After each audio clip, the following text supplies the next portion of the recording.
Everyone, আজকে আমরা পশ্চিমবঙ্গ সরকারের অন্নপূর্ণা যোজনার যে ফর্মটা আছে 13 পাতার যে ফর্মটা 13 পাতার ফর্মটা যে রিলিজ হয়েছে সেই ফর্মটা কিভাবে খুব সহজেই নির্ভুলভাবে পূরণ করা যায় সেটা আমরা এখানে আজকে করব এবং একটা উদাহরণের সাহায্যে একটা ফ্যামিলির উদাহরণের সাহায্যে সেই ফর্মটাকে আমরা ফিল আপ করবো। তো আমরা এখানে একটা ফ্যামিলিকে ধরে নিচ্ছি। তাই এর আগে আমরা জেনে নিয়েছি যে এর আগে আমরা ফর্মটা সম্পূর্ণ তথ্য জেনেছি।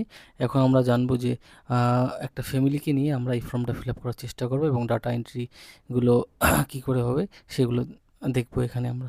তো আমরা ধরে নিচ্ছি যে একটা ফ্যামিলিতে মোট সদস্য আছে 6 জন। 6 জনের মধ্যে সবার সবথেকে বড় যে আছে সে আছে ঠাকুরদা এবং ঠাকুমা এবং তার কি এক ছেলে আছে, তার কি এক ছেলে এবং ছেলে বউ আছে এবং ছেলে এবং ছেলের বউয়ের একটা ছেলে একটা মেয়ে আছে। তো টোটাল সদস্য এখানে আমরা 6 জন ধরে নিলাম। তো 6 জন যদি আমরা ধরে নিই, তো এখন কিভাবে এটাকে ইনপুট করব সেটা আমরা এখন দেখব।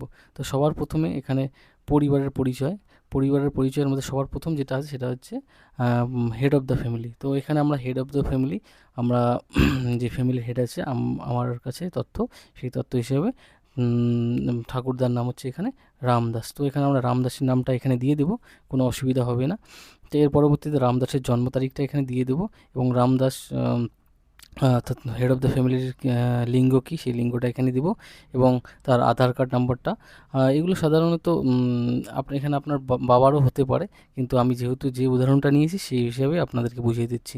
তারপরে এখানে আপনি আধার কার্ড ইনপুট করবেন, রেশন কার্ড নাম্বার এবং আপনার যেহেতু আমাদের এখানে 6 জন এই সদস্য আছে এই ফর্মটায়, তো এখানে 6 জন উল্লেখ করেছি এবং ঠিকানা এখানে দিয়ে দিয়েছি। তারপরে কি যোগাযোগ নম্বর হচ্ছে যে হেড অফ দ্য ফ্যামিলি যার সঙ্গে আধার লিঙ্ক করা আছে, ডিবিটি লিঙ্ক করা আছে সেরকম নাম্বার এখানে একটা দিয়ে দেবেন। তারপরে হচ্ছে শুরু হয়ে যাবে আপনার ফ্যামিলির ইনফরমেশন। তো আপনার যে ঠাকুরদা আছে, ঠাকুরদার নাম যেহেতু রামদাস, তার সঙ্গে আপনার বাকি যে সদস্যগুলোর কী সম্পর্ক আছে সেগুলো উল্লেখ করতে হবে। সবার প্রথমে এখানে হচ্ছে এখানে ঠাকুমা যে আছে রামদাসের যে স্ত্রী আছে তার নামটা এখানে আমরা পুট করে দিয়েছি সীমা দাস, তার জন্ম তারিখ এবং এবং তার লিঙ্গ কী সেটা এখানে দেওয়া হয়েছে এবং তার সঙ্গে হেড অফ দ্য ফ্যামিলির সম্পর্ক কী, তিনি হচ্ছেন হেড অফ দ্য ফ্যামিলি রামদাসের স্ত্রী। তো এখানে আমরা স্ত্রী লিখে দিয়েছি এবং আধার নাম্বারটা লিখে দিয়েছি এবং সে কি অন্নপূর্ণা ভাণ্ডারের জন্য টাকা পাবে। তো আমরা মনে করছি যে এখানে সীমা দাস অন্নপূর্ণা ভাণ্ডারের টাকা নেওয়ার জন্য ইচ্ছা প্রকাশ করতেছে, তাই এখানে আমরা রাইট চিহ্ন দিয়ে দিয়েছি। তো পরবর্তীতে দ্বিতীয় সদস্য যে আছে রামদাস, তার ছেলে আছে শ্যামদাস। তো শ্যামদাস এখানে নাম লিখেছি এবং তার ডিটেলস এগুলো হয়, ডেট অফ বার্থ এবং লিঙ্গ সব দিয়েছি এবং পরবর্তীতে আছে হচ্ছে ঠাকুর রামদাস যে আছে, রামদাসের যে ছেলের বউ আছে তার নাম লিখেছি এখানে এবং তার ডেট অফ বার্থ লিখেছি এবং কী সম্পর্ক তার সঙ্গে সেটা আমরা এখানে লিখে দিয়েছি এবং সে কি লক্ষ্মীর ভাণ্ডারে অন্নপূর্ণা ভাণ্ডারের জন্যে সুবিধা নিতে চাচ্ছে। তো হ্যাঁ, এটা আমরা রাইট চিহ্ন করে দিয়েছি। তারপরে রামদাসের যে গ্র্যান্ডসন অর্থাৎ হচ্ছে নাতি আছে বা নাতনি আছে তাদের তথ্য এখানে দেওয়া আছে। তো সবার প্রথমে যে কি নাতি আছে তার নাম লিখেছি যদু দাস। তো তার ডিটেলস এখানে পূরণ করেছি এবং সম্পর্কটা কি নাতি এখানে লিখে দিয়েছি এবং এখানে সে তো অন্নপূর্ণা ভাণ্ডারের টাকা নিতে যাচ্ছে না, তাই এখানে আমরা হ্যাঁ করে নিই এবং পরবর্তীতে কী আছে সোমা দাস তার ইনফরমেশন এখানে পুট করেছি এবং সম্পর্ক কি এখানে সম্পর্ক হচ্ছে না নাতনি এখানে আমরা ইনফরমেশন পুট করে দিয়েছি। তো এইভাবেই সবার প্রথমে প্রত্যেকটা সদস্য ইনপুট হয়ে গেছে।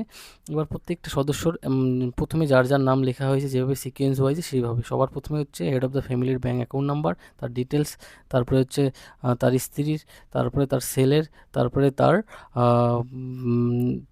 ছেলের বউয়ের ব্যাঙ্ক ডিটেলস দিতে হবে। তারপরে তার নাতির এবং তার নাতনির যে আছে তার ডিটেলস এখানে পূরণ করতে হবে। তো এখানে আমরা সবগুলো দিয়ে দিয়েছি। এরপরে আসে 11 নম্বরে কী আছে, 11 নম্বরের মধ্যে আছে 11 নম্বরের মধ্যে দেওয়া আছে কি এপিক নাম্বার। তো এপিক নাম্বার সবার প্রথমে যে আছে রামদাস তার এপিক নাম্বার এবং কোন অংশে আছে সেখানে দেওয়া হয়ে গেছে এবং তার যে বউ আছে, বউ, তার ছেলে, তার ছেলের বউ এবং তার যে নাতি আছে, নাতির এপিক নাম্বার এবং তার নাতনি যে আছে তার এপিক নাম্বার যদি থাকে তাহলে এখানে পুট করতে হবে। এবং তারা কোন ক্যাটাগরিতে বসছে, তারা তো অবশ্যই ক্যাটাগরিতে বসছে, তাই এখানে আমরা তো অবশ্যই জাতি এসসিতে ক্লিক করে দিয়েছি। এবার আসতেছে রেশনের ইনফরমেশন। তো রেশন ইনফরমেশনের মধ্যে আমরা দেখতে পাচ্ছি যে আপনারা কি ডিজিটাল রেশন কার্ড আছে, যদি হ্যাঁ হয় তাহলে হ্যাঁ, এখানে হ্যাঁ করে দিলাম।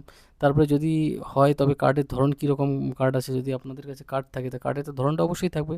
তো এখানে আমরা পিএইচএইচ, রামদাসের কার্ডটা পিএইচএইচ আছে তাই আমরা পিএইচএইচ উল্লেখ করে দিয়েছি। তো পরিবারের মাসিক কি রেশন তুলতে আসে, তাই হ্যাঁ করে দিয়েছি কারণ যাই ওরা তুলতে। এই পর্যন্ত শেষ হয়ে গেলো। এবার সম্পত্তির ডিটেলসে আসবো। সম্পত্তির ডিটেলসের মধ্যে আমরা দেখতে পাচ্ছি সবার প্রথমে বাড়ি, যে এদের কি 3টা পাকা বাড়ির বেশি আছে, যদি থাকে তাহলে হ্যাঁ করতে হবে, যদি না না হয় তাহলে না করতে হবে। তা রামদাসের নেই, তো সেখানে আমরা না করে দিয়েছি। এবং পরিবারের জমির পরিমাণ, মালিকানা, তো যেহেতু রামদাসের জমি আছে এখানে, তো সেক্ষেত্রে এখানে হ্যাঁ করে দিয়েছি। এবং কত শতক আছে, 67 শতক আছে, সেটা আমরা এখানে লিখে দিয়েছি। এবং যানবাহনের ক্ষেত্রে 4 চাকা গাড়ির যে উল্লেখ আছে সে যেহেতু নেই তাই না করে দিয়েছি। এবং পারিবারিক সদস্যদের স্বাস্থ্য বিমা নেই। তো যদিও এখানে একটা যে আগে যে আগের গভর্নমেন্টের যে স্বাস্থ্যসাথী কার্ডের সেরকম কোনো উল্লেখ নেই। তো যেহেতু আমাদের এই রামদাসের ব্যক্তিগতভাবে কোনো স্বাস্থ্য বিমা সরকারি বা বেসরকারিভাবে নেই, তাই আমরা এখানে না করে দিয়েছি। যদি তোমরা চাও তো এখানে হ্যাঁ করে দিয়ে সরকারি লিখে দিতে পারেন, কিন্তু সরকারি লিখলে এখানে বিমার অঙ্ক লিখতে হবে ও বিমার বিবরণ দিতে হবে। তো সেটা যদিও আমাদের কাছে ইনফরমেশন সেরকম নেই, তো স্বাস্থ্যসাথী কার্ড এখানে প্রযোজ্য হবে কি না সেটা বর্তমান সরকার বলে দিতে পারবে, কিন্তু আমরা এখানে আপাতত না দিয়ে করে দিচ্ছি। তো আমাদের কোনো স্বাস্থ্য বিমা নেই, তা না করে দিয়েছি। বাকি সব সদস্যদেরই ওরকম করতে হবে যদি থাকে। আর যদি স্বাস্থ্যসাথী কার্ড আপনারা এখানে দিয়ে থাকেন তাহলে প্রত্যেকটা সদস্যের যদি নাম থাকে সেই সদস্যগুলোর নাম এখানে নামে যে স্বাস্থ্য বিমা আছে সেগুলো সবগুলো সদস্যকে সরকারি করে বিমার বিবরণে এখানে লিখবেন আপনার স্বাস্থ্যসাথী কার্ড। তো প্রত্যেকটা সদস্য এরকম দেখবেন যে কয়জন সদস্যর আপনার স্বাস্থ্যসাথী কার্ডের নাম উল্লেখ আছে সেটা এখানে লিখবেন। তারপরে এবার আসবে ঘ নাম্বারের মধ্যে আসতেছে আয়কর। তো আয়কর যখন আমরা দেখব, তো আয়কর তো যারা ট্যাক্স প্রদান করে বা ট্যাক্স দিয়ে থাকে বা ব্যবসা করে থাকে, তারা যে সরকারকে 12 লক্ষ টাকার বেশি ইনকাম তাদের, তারা যদি এই আওতায় আসে, তারা ট্যাক্স যদি আওতায় আসে তাহলে এখানে হ্যাঁ করবে, আর যদি না থাকে তাহলে এখানে না করে দিবে। তো পরিবারের সদস্যদের প্যান কার্ড নাম্বার, এখানে প্যান কার্ড নাম্বার চেয়েছে। তো যদি আপনাদের প্যান কার্ড নাম্বার থাকে এখানে হ্যাঁ করে দিবেন, যদি না থাকে না করে দিয়ে আর কিছু লিখতে হবে না। যদি হ্যাঁ করেন তাহলে প্রত্যেকটা সদস্যরই প্যান কার্ড নাম এবং সঙ্গে হচ্ছে প্যান কার্ড নাম্বার লিখতে হবে। তো এখানে আমরা হেড অফ দ্য ফ্যামিলি, তার প্যান কার্ড নাম্বার আছে সেখানে আমরা এখানে লিখে দিয়েছি এবং তার নাম্বারটা এখানে নিচে লেখা হয়ে গেছে। তো এইভাবে প্রত্যেকটা সদস্যরই হয়ে যাওয়ার পরে এবার কর্মসংস্থানের ধরন, যে আপনার যে সদস্যগুলো আছে তারা কী কাজ করে সেটা এখানে দেখতে হবে। তো পরিবারের কর্মসংস্থান, তো হেড অফ দ্য ফ্যামিলি কী কাজ করে, তো এই হেড অফ দ্য ফ্যামিলি এখানে রামদাস যে আছে সে কৃষিকাজ করে, তাই এখানে কৃষক অসংখ্যাগরিষ্ঠ ক্ষেত্র ক্লিক করে কৃষকের মধ্যে আপনারা এখানে রাইট চিহ্ন দিতে পারেন, এখানে আপনার রাইট চিহ্ন দিতে পারেন। তারপরে প্রত্যেকটা সদস্য কে কী কাজ করে, তারপরে রামদাসের স্ত্রী কী করে, বেকার, এবং তার ছেলে ও কৃষিকাজের সঙ্গে যুক্ত, সেটা কৃষিকে উল্লেখ করে দিয়েছি। আপনাদের আপনাদের যেরকম থাকবে কাজের উল্লেখ তার আপনারা সেভাবেই দিবেন। যদি কেউ বেকার হয়ে থাকে বেকার উল্লেখ করে দেবেন। এভাবে প্রত্যেকটা সদস্য যখন পূরণ হয়ে যাবে, পরবর্তী 4 নম্বর স্টেপে আমরা যাব। তো এখানে শিক্ষাগত যোগ্যতার প্রমাণ যাচ্ছে। তো এই ফ্যামিলিতে 3জন আছে, 3জন শিক্ষিত এবং 3জন অশিক্ষিত। তো হেড অফ দ্য ফ্যামিলি হচ্ছে অশিক্ষিত, তারপরে হচ্ছে যে রামদাস সে অশিক্ষিত, তার বউ অশিক্ষিত এবং তার যে ছেলে আছে সে শিক্ষিত, সে বিকম কমপ্লিট করেছে, এখানে যোগ্যতাটা এখানে লিখে দিতে হবে। এবং তার যে বউ আছে 10 পাস করেছে, বৌমা আছে সে 10 পাস করেছেন, তো এখানে উল্লেখ করে দেওয়া হয়েছে। এবং তার যে ছেলে আছে, নাতি আছে, নাতি একজন বিএসসি করেছে, শিক্ষিত বিএসসি করেছে, এখানে বিএসসি উল্লেখ করে দেওয়া হয়েছে। এবং তার যে আরেকজন আছে সে 12 পাস করেছেন, এখানে 12 পাস উল্লেখ করা হয়ে গেছে। 5 নম্বরে যে কোন সদস্য কী সাংবিধানিক পদ, মন্ত্রী, সাংসদ, বিধায়ক, পৌরস্থানীয় সংস্থা ও পঞ্চায়েত সমিতির প্রাক্তন বর্তমান ধারক। তো এটা সাধারণত বেশিরভাগ ক্ষেত্রে লোকের না হবে, কারণ সবাই তো সাংসদ বা পঞ্চায়েত সমিতির না। যদি কেউ থাকেন তাহলে অবশ্যই হ্যাঁ করে দেবেন এবং এখানে সদস্য নম্বরটা এখানে লিখে দেবেন। যদি কেউ পেনশনভোগী হয়ে থাকেন তাহলে এখানে হ্যাঁ করে দেবেন, আর যদি না হ্যাঁ করে দেবেন, আর যদি না হন তাহলে আপনারা না ক্লিক করুন। এখানে রামদাস কোনো পেনশনভোগী নেই তাই আমরা না করে দিয়েছি। যদি পেনশনভোগী হয়ে থাকেন এখানে নাম্বারটা এখানে উল্লেখ করে দেবেন। পরবর্তীতে জিএসটি, যদি আপনারা জিএসটি ফাইল করে থাকেন হ্যাঁ করবেন, যদি আপনার জিএসটি মানে টাকার অঙ্কটা কম হয়ে থাকে তবুও আপনারা এখানে হ্যাঁ করে দিবেন। আর যদি আপনারা না থাকেন, কোনো জিএসটি আপনারা ফাইল না করে থাকেন, তাহলে না করে দেবেন। যদি আপনারা হ্যাঁ করেন, এখানে জিএসটি নাম্বারটা পুট করে দিবেন, এখানে জিএসটি নাম্বারটা পুট করে দেবেন। তো তারপরে পারিবারিক মোট বার্ষিক আয়, তো এখানে পারিবারিক আয় এটা হচ্ছে একটা খুব ভাইটাল বিষয়। পারিবারিক আয়ের মধ্যে শুধু যে এখানে আমরা রামদাসকে নিয়েছি, যে তার ইনকামটা নয়, এখানে ফ্যামিলির প্রত্যেকটা পার্সনের যে ইনকাম সেগুলো অ্যাড করে এখানে লিখতে হবে, প্রত্যেকটা সদস্যকে অ্যাড করে এখানে লিখতে হবে। তো এখানে রামদাস যে আছে তার ফ্যামিলির সবাই মিলে বার্ষিক আয় হচ্ছে 5 লাখ টাকা, তাই আমরা এখানে 5 লাখ টাকা লিখে দিয়েছি। তো এবার আসবে অন্যান্য পরিচয় উন্নতি। অন্যান্য পরিচয়ের মধ্যে কী আছে, অন্য যে সিএতে আবেদন করেছে কি না। তো যদি কেউ সিএতে আবেদন করে থাকে বা আবেদনগত অবস্থায় আছে, তারা এই ফর্মটা ভালো করে ফিল আপ করবে।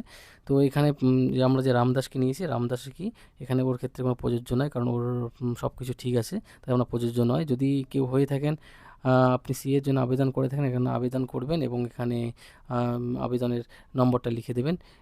যদি আপনার সিএতে নাম উঠে থাকে তাহলে আপনারা এখানে ক্লিক করে ইস্যু হয়েছে এবং সেখানে সার্টিফিকেট নাম্বারটা এখানে লিখে দেবেন। তো এভাবে প্রত্যেকটা সদস্য আপনার ফ্যামিলিতে যদি যে কজন আছে তা সবাই যদি অ্যাপ্লাই করে থাকেন তার দেবেন, আর যদি না থাকে প্রত্যেকটাতে প্রযোজ্য নয় বলে আপনারা স্কিপ করে পরবর্তীতে চলে যাবেন।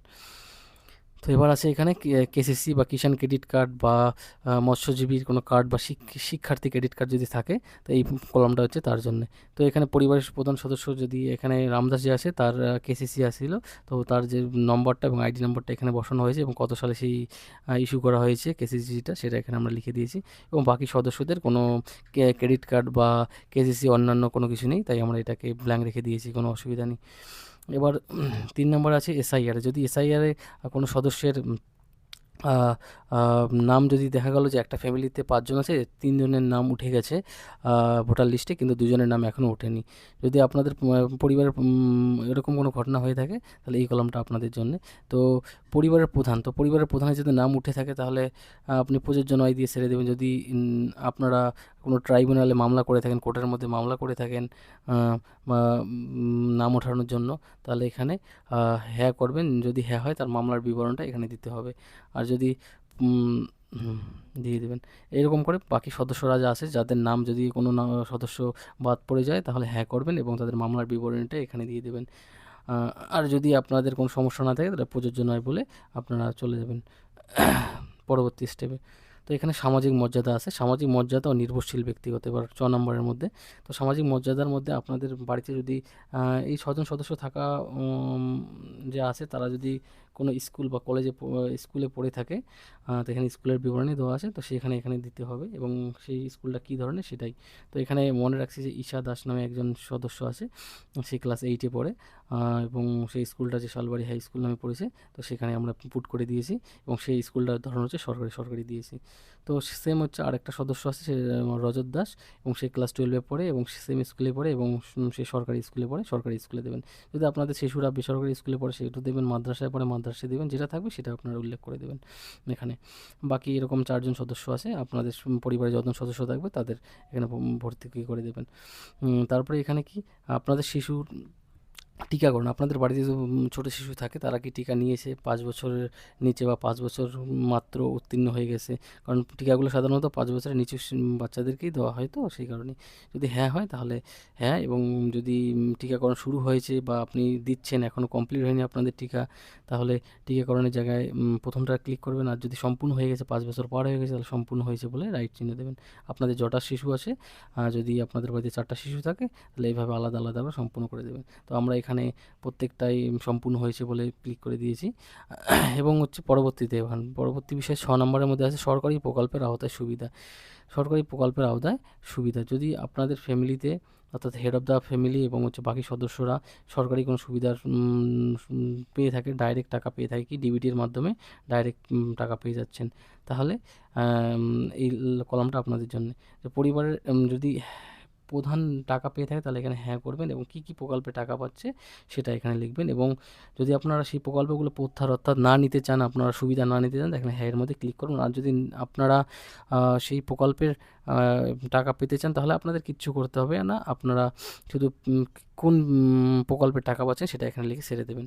এভাবে বাকি আপনাদের যে ফ্যামিলি মেম্বাররা আছে তারা যদি পেয়ে থাকেন হ্যাঁ করে এখানে উল্লেখ করে দেবেন। আর যদি না থাকে আপনারা প্রত্যেকটাতে না করে পরবর্তী ধাপে চলে যাবেন।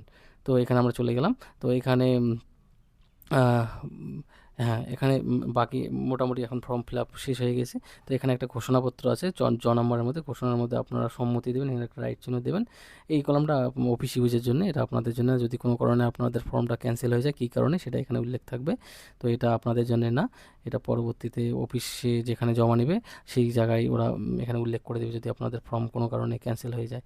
তো এখানে আপনার সম্মতি দিয়ে এই পরবর্তী যে এই লাইনটা আছে বিকল্প, এখানে স্বাক্ষরের জায়গায় আপনাদের যে হেড অফ দ্য ফ্যামিলি অর্থাৎ এখানে যে রামদাস আছে, যে ঠাকুরদা আছে, তার সইটা এখানে সে নিজে করে দিবে, করে দিয়ে ফর্মটা কমপ্লিট হয়ে যাবে। তো বন্ধুরা অবশ্যই হয়তো অনেক তো বন্ধুরা আপনাদের আপনাদের ফর্মটা সঠিকভাবে কীভাবে ফিল আপ করতে হয় সেটা খুব সহজেই আপনাদের দেখিয়ে দিলাম। একটু ধীরে সুস্থে আপনারা ফর্মটা ফিল আপ করবেন এবং প্রত্যেকটা ইনফরমেশন আপনারা সঠিক দেবেন। তো বন্ধুরা আজকে এতটুকুই, ধন্যবাদ। পরবর্তীতে যদি এই ফর্ম সম্বন্ধে কোনো ইনফরমেশন আছে আমরা আমাদের যে ইউটিউব চ্যানেলে আপলোড করে দেব এবং আমাদের যে টেলিগ্রাম চ্যানেল আছে আপনারা জয়েন করবেন, সেখানে আপডেট ইনফরমেশন দিয়ে দেব। ধন্যবাদ।